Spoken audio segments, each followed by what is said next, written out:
American TESOL presents Free Friday webinars. I'm your host, Shelly Sanchez-Terrell.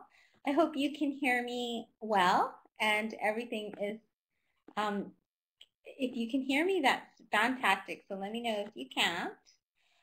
If you see any kind of links or you have a blog post or anything like that, you're more than welcome to share any of these resources with us.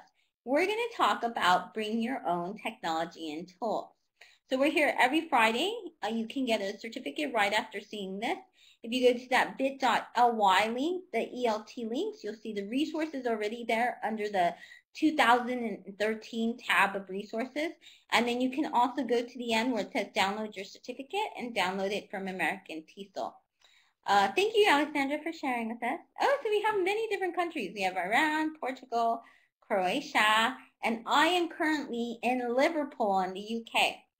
So I was recently, if you were in a couple of webinars before, you'll remember that I was in Croatia and I was in Slovenia just about 2 weeks ago. And so you can see the students here are actually the ones that I had from Slovenia, from a wonderful teacher who let me take 5 different classes. So teach them with bring your own technology. Now, the thing about bring your own technology, why I think it's so exciting and interesting, is because with bring your own technology, you've been probably doing this for quite a while. Oh, thank you, Tamara. So it's good to see you again, Tamara. Bring your own technology, I prefer to call bring your own tools. But a lot of people will call it bring your own device as well. So you'll often see the acronyms BYOT and BYOD. The reason I like to call it bring your own tools is because I've been teaching with this technique since 1994. And why I say that is because it doesn't matter what you have. It could be paper, and it could be pen, and it could be pencil. All of these are different tools. And at some point, they were the newest technology that was around. And every time that they came into being, students had them. And so bring your own technology, bring your own tools was a way that I would have students take whatever they had with them, whether it was a recorder, whether it was, at the time we had stereos, whatever it is, VCR and things like that. It was a way that we got them to use technology and things that we had at hand. And the reason we did that was out of necessity. I had about 100 students in 1994, and they weren't from the best neighborhoods. In fact, many times their parents were drug addicts. They were teenage. They had them when they were teenagers. They were on the welfare system. So we learned with the tools we had. Now it involves cell phones. But if you think about it, one of the first things that we've always played with when we were young is a cell phone. And these are very, very, very powerful tools. So it doesn't matter if you have a regular cell phone or a smartphone. The students are allowed to bring them. And then they also, you can see here, they're using pen and they're using paper. So they learn with these and then they take them home. And when they take them home, then they now see that this is no longer something that they just talk to or text with their friends, but this becomes a very powerful learning tool. They start to see it in a different way. It's how or what I can do with it. I can record videos.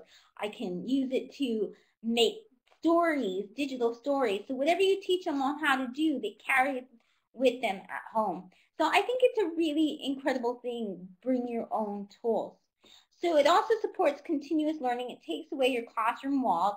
They're very motivated to learn with their tools. So a lot of times when you want them to drill or you want them to do homework and exercise, like do exercises at home and learn English at home, they're more likely to do it with their mobile devices or their cell phones, or on, if they happen to have a PS3, they're more than likely to do different activities with that versus if you just gave them a worksheet.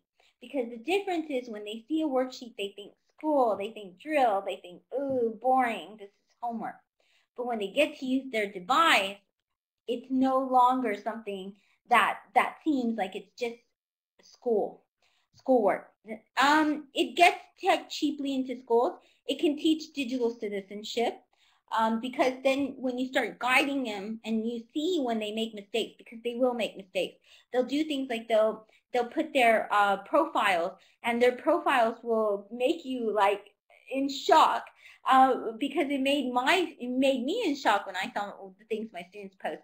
But it's a good time to guide them through that, because right now there's a lot of students out there and they're using Facebook and all of these different types of social media and tools, their cell phones, and they're sexting and they're cyberbullying and things like that, and they don't have a guide. They don't have someone that will teach them or guide them or show them that there are really, really harmful consequences to this. The other thing that it does is it's relevant to their reality. So when you have them do things, for example, like take pictures or make a video of the things that are around them, then that is the reality. That's something that they see every single day or they run across. How can we be prepared? Well, this is how we can prepare ourselves. And you might think that this is kind of a scary thing, bring your own technology. And it is a little scary. It's a little scary because we're not used to, there isn't a kind of control. We don't know exactly what our students are going to bring in. They may very well bring in something like this, like the Android that I'm having here. They may very well bring something like this, which is, you may have some students that bring in an iPad, okay? And then you may also have students bring something else completely different. But the thing is that you can get prepared ahead of time. So this is kind of the things that you have to look for. Classroom management, that's some of the things that we'll go over. Tips, uploading, selecting apps. What if you don't have the internet? I recently wrote a post, and I'll go ahead and share that, and it says, no internet, no problem. And I think one of the problems we have as teachers is sometimes we get so excited about the technology and we think, ooh, there's this website and this website, and we think we have to have the internet. But we actually can do quite a lot even if we don't. So in this post, you'll find plenty of ideas on how to expand with that. How to select apps. So if you do have the possibility of having the internet, which kind of apps are you going to check? Because remember, the apps that come on the Android are very different than the ones that come on your iPad. And even in regular cell phones, you may not even be able to get apps at all. Activities, and then how do you choose which activities best support the learning process? So one of the things when you think about as a school, which devices will you allow and which ones are going to be supported? These are different types of bring your own tools that are often within the classroom, in addition to pen, paper, and your course book, because all of those are tools themselves.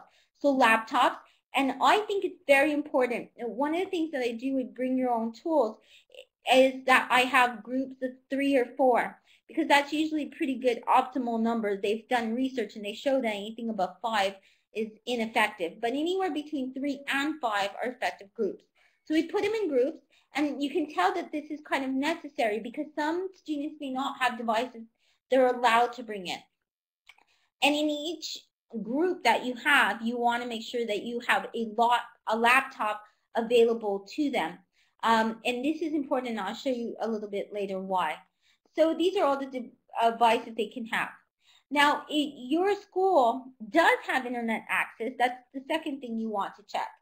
Is the bandwidth big enough to handle all the devices? And what I mean by that is sometimes, depending on the bandwidth, I recently taught 80 students in Slovenia for 6 hours with Bring Your Own Technology. And the bandwidth failed. Even though they had internet and even though they were able to access, 80 students trying to get on the bandwidth was not going to work. It caused us a lot of problems. So this was something that we could have handled and prepared at the beginning. But the good thing is I prepared offline activities, so it wasn't so bad. But these are the things that you can anticipate ahead of time and you can prepare for. You can say, oh, well, our bandwidth isn't always that great. Maybe we can rotate days. So there are options.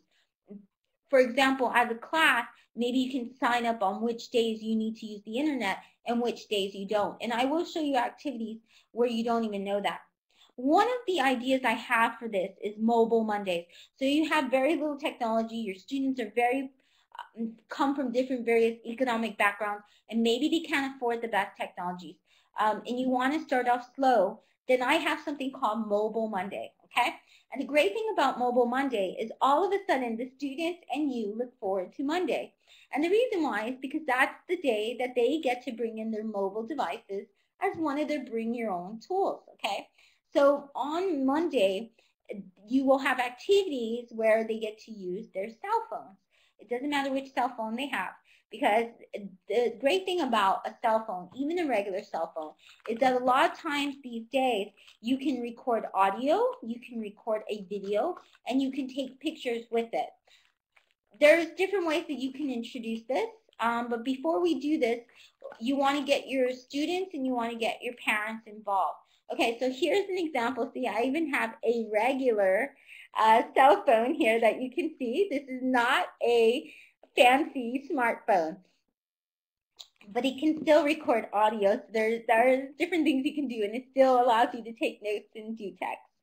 So you can get parents and students on board, have them sign acceptable use policies, and you will see that in the bookmarks at the end of this presentation, as well as I will give you the presentation, so you'll be able to access that, and then you'll be able to see different types of acceptable use policies that other schools have already created that you can download, and then you can make a match your school. What is an acceptable use policy? That is where it has a statement and it says, these are the tools we're going to do. So you might say something like, this is Mobile Monday, and this is the reason why we do it, and these are the kind of activities we're going to do. It tells you what happens if the students break. It gives them rules of how they should behave online. And then it tells the parent and the student what are the consequences if they do not follow these rules. The other thing is that when they sign this, they'll tell you whether you can have their children's video up, if you can have them their pictures up, or if you need to get avatars, things like that. So this is what an acceptable use policy has. The other thing, you want to get programs to obtain technology for those students that do not have the same technology. Now, there is an argument for bring your own devices that a lot of teachers and organizations have. One of them is that, well, what if my student has this really fancy, nice smartphone, and then the other one just has a regular cell phone? Isn't that child going to feel bad? That is one reason why we do groups. But the other thing that I'd like to point out is that students in general come to school with different clothes. They come in different cars. They come with different tennis shoes. They already know that they're from various economic backgrounds. I think to say we cannot have technology and use it to learn because your parent cannot afford to give you an iPad, or your parent can't afford to buy you a smartphone, is a really bad message, because the message that we're sending is you will not be able to use what you have, the tools that you have, until you can afford them. And that's when you'll be able to problem solve. But if you have bring your own technology and you have these conversations about how some of us are going to have smartphones and some of us are going to have regular cell phones, but each of these is powerful enough to record, to make videos, and that we all can use our tools and work together and produce some really great things, then we're telling the students that it doesn't matter what you have. You take the equipment and the tools and the skills that you're given, and you can produce some really creative and wonderful, incredible things. I've been to 26 countries, and I've used Bring Your Own Device in many of those countries. And I've worked with, I've seen it done with refugees. Recently, when I was in Croatia, we had a program where there was Roma children. And so different types of economic backgrounds. And none of the students had a problem with the inequality of devices. So you want to survey students and parents to see what kind of technologies they're going to bring into the classroom, because then you can base your activities with these. Some example questions, you send them a survey. These are some of the questions that I have. I'll go ahead and bookmark a survey or form that I have created, and then you can adapt it if you want. because I did it on a Google Doc, okay? So you can have example questions like this. Which of the following technologies do you have access to outside of the classroom? How often do you use these technologies? So there's different types of questions you can have. This is what Google Forms looks like. They'll put in their last name, their first name. You can have different pretty templates, etc., etc. So have a parent workshop. That's another great way to get parents on board. I usually bring them food because, you know, if they have food, a lot of parents get home from work, and if you give them food options, then they'll more than likely come. You can video record it so that way the ones that couldn't attend could see what happens. The other great thing about Bring Your Own Technology and you having a workshop is you can do the activities with them. You can show them different types of ones that they can do at home. So these are some good ideas as well. Make sure to have your policies on a website, so anytime they're unsure, they'll understand. Here's a really good site. It's sitesgoogle.com, and all of this is bookmarked. So I'll show you where this is bookmarked at the end. They have how to connect to their Wi-Fi and their bandwidth. They have their BYOT policy here. They have their digital citizenship. They have the standards. NETS is the standards that are based on these lessons. These lessons are based on acceptable devices. So if you say some devices are allowed and some aren't. Tech support and different kinds of things as well. Here's another one that I like as well. And it's just highlighting the different ones. It's important we teach digital citizenship. I usually take a class like this, but a lot of times I remind students, and one of the ways that I remind students is I say these are digital footprints that will follow them all their lives, that sometimes some of the things that we post are pretty permanent. And so it's important that they post things that their parents or that a future employer is not going to be shocked about. So I usually start off by showing them a face like that. And then I have actually this entire slide. So you could show them this slide if you want. And I say, okay, so we're going to have we're going to allow our mobile devices. Would you like to continue learning with your mobile devices? And what do you think? You can tap this in the chat box that they say. When I say, would you like to continue to learn with your mobile devices? Of course, the answer is yes. So I say, okay, well, if you want to continue learning with your mobile devices, then you have to act correctly on this. And to act correctly with them, that means your teacher or your mom or your grandmother cannot have this shocked face. And then we talk about the things that would give us a shocked face like this. So that's one of the ways that I deal with Bring Your Own Technologies and digital citizenship. The other thing that I do is I create groups. Now, it's really essential in order for a group to be effective and for a group to work, you have to have relationships built. So I do a group activity. You can find the handout for this because I am going to give you the handout. So you get a free handout for this as well. And one of the things that I do is, I'll show you the handout in just a sec, is I give them different tasks. So each student, this is part of cooperative learning. So each student has a certain role to play. One is the team leader, and I give them a description. One is the organizer, one is the deliverer, and one is the reporter. This is what the worksheet looks like, the handout. Now, this is also on a Google Doc, so they could access this on their laptops. They can access a Google Doc, and they can edit it and everything on their mobile device as well, and also on a tablet.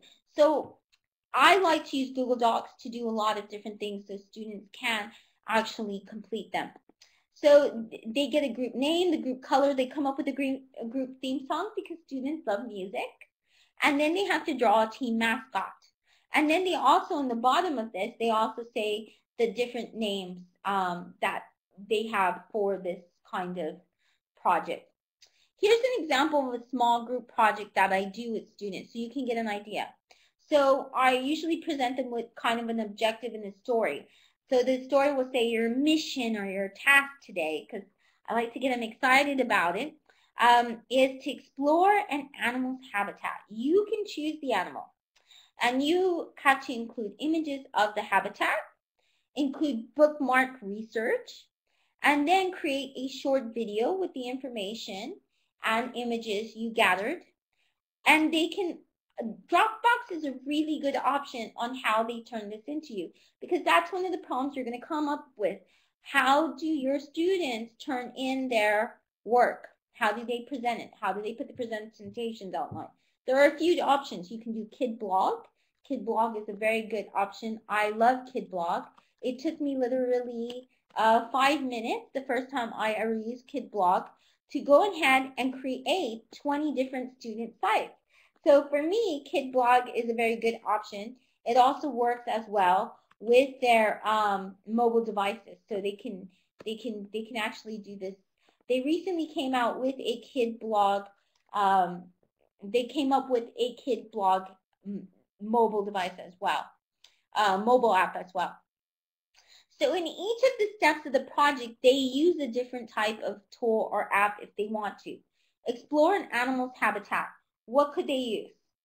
They could use the search engine, okay? You can direct them to a site. Maybe you want them to go on Discovery Channel. It's up to you. It depends on what you want them to explore. So they can do that exploration inside. The other thing that they can do is they can actually use different types of, let's say that they're doing this within books. Let's say you take them to the library. They have a library day. And one of the things they do is that they look at the books and they need to do the research and take the information. Well, there is a great app called Sketch, and Sketch will allow you, and Penultimate, fantastic tool. You can take pictures with your mobile device. It works on every mobile device. That allows apps, of course. And then what it does is it allows you to draw notes and to write. I'll show you it in just a sec. Then the next part is include bookmark research. So they can use things like Pearltrees, Digo, Delicious, and Poplet. Pearltrees, Digo, and Delicious work on Android and they work on Windows 8. And they also work, they have apps to work with iDevices. So I'm going to show you what Penultimate is. Penultimate opens.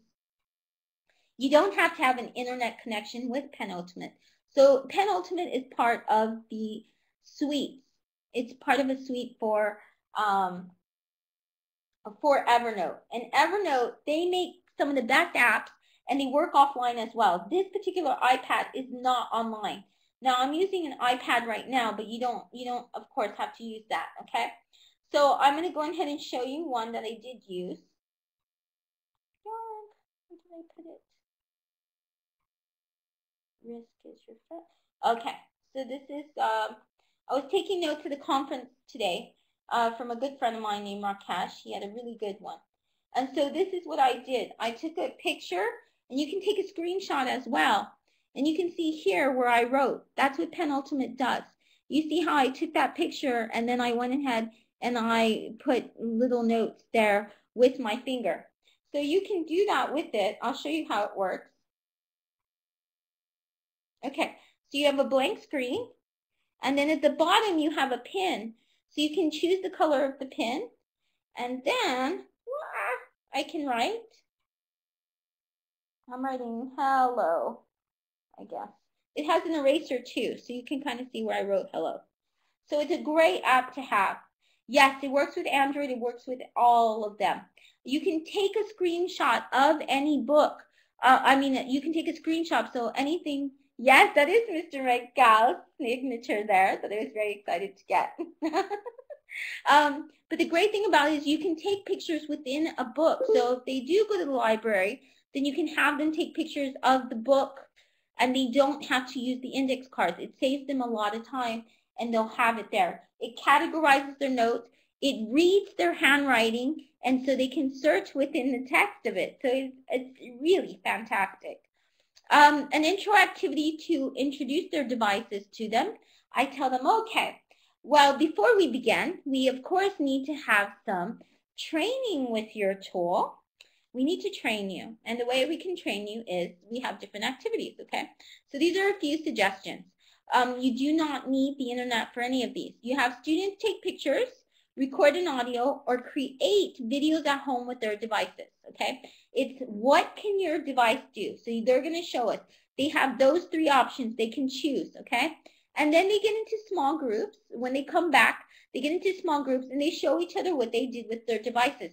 Now you can give them a topic. Let's say that it's fruit, okay? So if it is fruit, then one of the things that they can do is maybe they took a picture of a drawing that they did of fruit. Maybe they have an app on their phone in which they can draw the fruit because they like to draw. Then they can do that. They can record, for example, a song about fruit. Let's say that they find a YouTube video. There's a great YouTube video out there.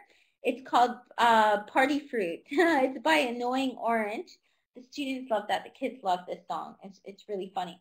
Or they can just simply take a picture of fruit. So that's what I did with this particular one. And they can show it in class and they can talk about it. They can say, this is my favorite fruit. Maybe they can do a video about it and then where they talk and they say, this is my favorite fruit and tell you some different things. So you can have different themes. The other one that they can do is show and tell with the sound. So basically they get into small groups of 3 or 4. They choose any picture from any of their devices. It can even be a laptop. Then they have to show their teammates their picture, and then they have to talk about the pictures. Oh, I took this picture the other day. I was at the zoo. I went on a trip. Anything that their picture is about. I have a new brother. I have a new sister, and things like that. A follow-up activity that I usually do with that is then I tell them, okay, let's create stories with that. So you have to take 2 or 3 pictures that your group shared, and you have to come up with a story where you write down a story that connects all of these pictures. Another activity is Jigsaw. Jigsaw is still cooperative learning. Cooperative learning is a kind of technique that's based on Vygotsky's theory of how we learn. So jigsawing is one of those. So I do jigsaw with the mobile devices. And the way that they do this is you group students with different devices together.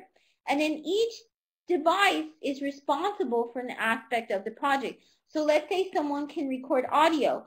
Then they're responsible for collecting the audio for the project. They may be even responsible for the script. If one can take pictures, which many of them can take pictures, then they will be responsible for that. So when you're giving activities, when you're giving projects, let's say you're doing a video storytelling project, well, they can have audio with that. They can have text with that. They can have images. You decide in the rubric. You decide in the checklist when you're giving them the task. And then they need each other so the project can come together. If you use an app, make sure that at least one device has the app.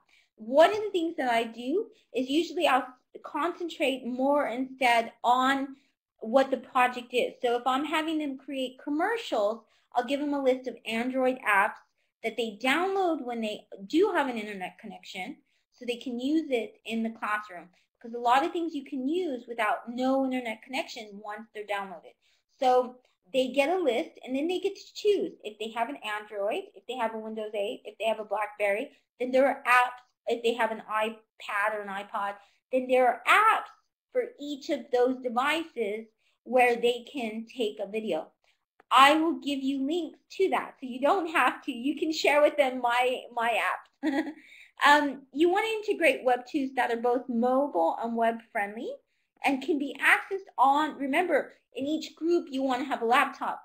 The reason why you have one laptop if you can or one computer is because when you are working with mobile devices, the most difficult thing that I found, one of the things that was difficult for me, is how are you going to upload this? Because if you try uploading it from the phone, not every phone will upload to your computer. This is something that I found out the hard way. And if you don't have internet access, if you do, they can send it to Dropbox. There is a great website called senditToDropbox.com. So you can go to sendtodropbox.com. It's a free site. It gives them an email where they can upload their presentations and all of that. Evernote is a really great website. They can do their projects on there. And one of the reasons why is if each of them has Evernote supported on all devices, Penultimate is an app of Evernote. Evernote has many different apps. The creators have done amazing things. You can take pictures, you can take video, audio, you can tag it, it categorizes it for you. It reads pictures, text within pictures, So you don't even have to type it in. It'll read it within it. It's really, really, really a great, fantastic tool. But the great thing about Evernote is once they upload it to a certain account, then it'll automatically sync on all the platforms, so you'll automatically have it. So it's a really great, fantastic option. It's really great for shopping lists, creating audio reminders, workout journals. You can even create lesson plans on there and share them automatically with all your students. It is free. Google Drive is something that I use a lot because you have access to spreadsheet. They have one of the best drawing tools that I absolutely love. It's not usually available on the mobile device so much though. But their presentation app, they have a good presentation app that looks a lot like PowerPoint, and they can even collaborate and they can work together in real time. It'll highlight who's working. It'll show their, you can put in different colors. They can create chain stories. There's quite a lot of things they can do. This is where I upload student sites lately. This is linoit.com. There's also Padlet, but I don't recommend Padlet, and one of the reasons why is because I think Linoit is, more stable. I find it that it does not crash as much. These are the stories they created. Remember I told you that they had stories from their mobile device? See how simple that was. They still wrote because we didn't have, this was one lesson, and they did not have, the great thing about Linoit is they don't even have to register, so they can put it up there. But they didn't have an internet connection. We only have one computer with an internet connection. So they took pictures of the pictures they chose from their group that they shared with Show and Tell with the Sound, and then they wrote a story.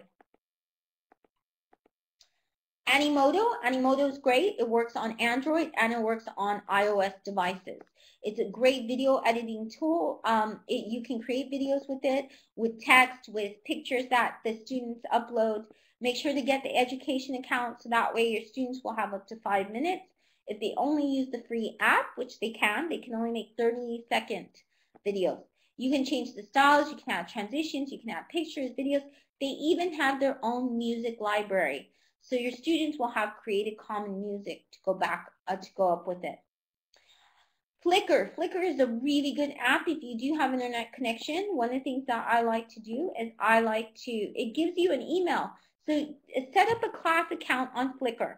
Don't set up the class group. Set up the class account. And this is why. Because with a class account, you can email the photos to that address. You have to give it a very distinct tag. Oh, you can. Susan, I'll get that for you. I'll find the link before this is over, and I'll provide it for you. I'll put it on the Pearl Trees. Thanks for telling me. So one of the things that they can do is they can do a visual dictionary.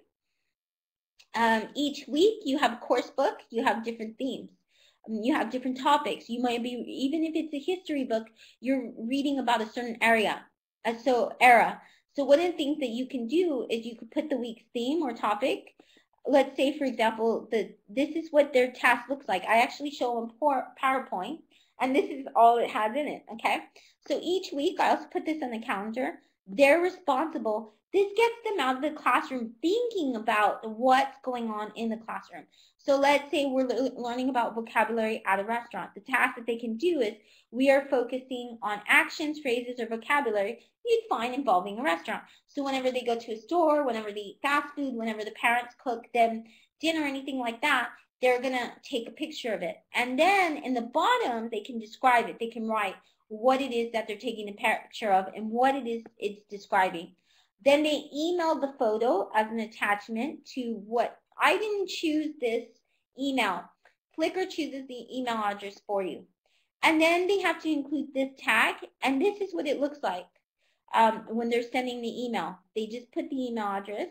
Whatever the title is what the title of the picture is going to be. And then they put the tags. I put restaurant 1A because I'm categorizing it so it's a dictionary. And here's the attachment. You can see the attachment right there. They put it right there. They had clicked that and then it uploaded. And then they clicked and they sent it. And this is what it looks like. So here we have fish and chips, please.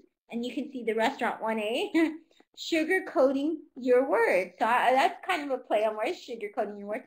We love tips. And then it says tip included. If I click on these are each like almost like a blog post in a way on Flickr. Sundays are Sushi Mondays. So this person talks about how they eat sushi every Monday. Focus on the task versus the technology or software. So think of all the things that you could do with the text input feature, because this regular cell phone that is not a smartphone has text feature, the smartphone does, and so does the tablet. You can summarize what you read. You can annotate things. You can blog. You can create a short paragraph. You can create descriptions about something. Let's say that you're observing a bowl of fruit.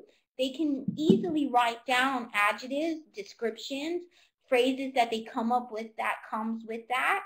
How would they describe it to a blind person? So you can come up with lots and lots of activities that involve just the text input feature. Write short poems, write haikus, write limericks. They can comment to each other. One of the things my students love is we play a game called Taking Notes. One of them writes a note on their mobile device. They pass it to the other person. The other person writes the note back, and then they come back and they write the note again. Why would you do that on that versus a piece of paper? Well, there's a big difference between that. It continues the conversation. It shows them flow. First of all, those are the objects it does. But one of the great things about it as well is that they can keep it. You can't keep something that's on paper. Eventually gets thrown away and things like that, unless you take a picture of it, of course. They can argue and support things. They can hypothesize. They can brainstorm. So there's so many things they can do. And you can think of 100 different activities that have to deal with just writing text. I like them to do something like character chat. Sometimes they become the characters within the book. And then they have to modernize the language. They have to say, ooh, well, what would you, if you had a modern conversation today and you were texting Romeo and Juliet, what would their texting look like? And then so each of them does the same activity where they write the text. They don't send it, so don't send it because you don't want them to get charged for it. What can you do with the audio recording feature? You can do interviews, you can do sound bites, you can do reporting. They can act like news reporters, podcasting, reciting poetry, short paragraphs, radio commercials, storytelling. Oh, that's the same slide I had earlier. What can they do with video recording? They can create digital stories. They can do what's called vlogging or podcast. That's where you've seen things like Lonely Girl 9, where someone comes in and they kind of do like, they talk about a topic and stuff like that in a very short YouTube clip. They can do memes. They can do something like we recently did the Harlem Shake. They can do commercial advertisements. They can do short clips. They can do animation. What can they do with the image capturing feature? They can observe and document phenomena or objects. They can collect visuals for digital storytelling projects. They can do their visual dictionary. They can do a word wall. They can collect visuals to accompany research, or they can use these to create a slideshow. Some few tips, and then we're going to go ahead and finish and wrap this up. Have flexible guidelines and rubrics. Kathy Schrock has an incredible source where she pretty much will tell you all of the things. She has a rubric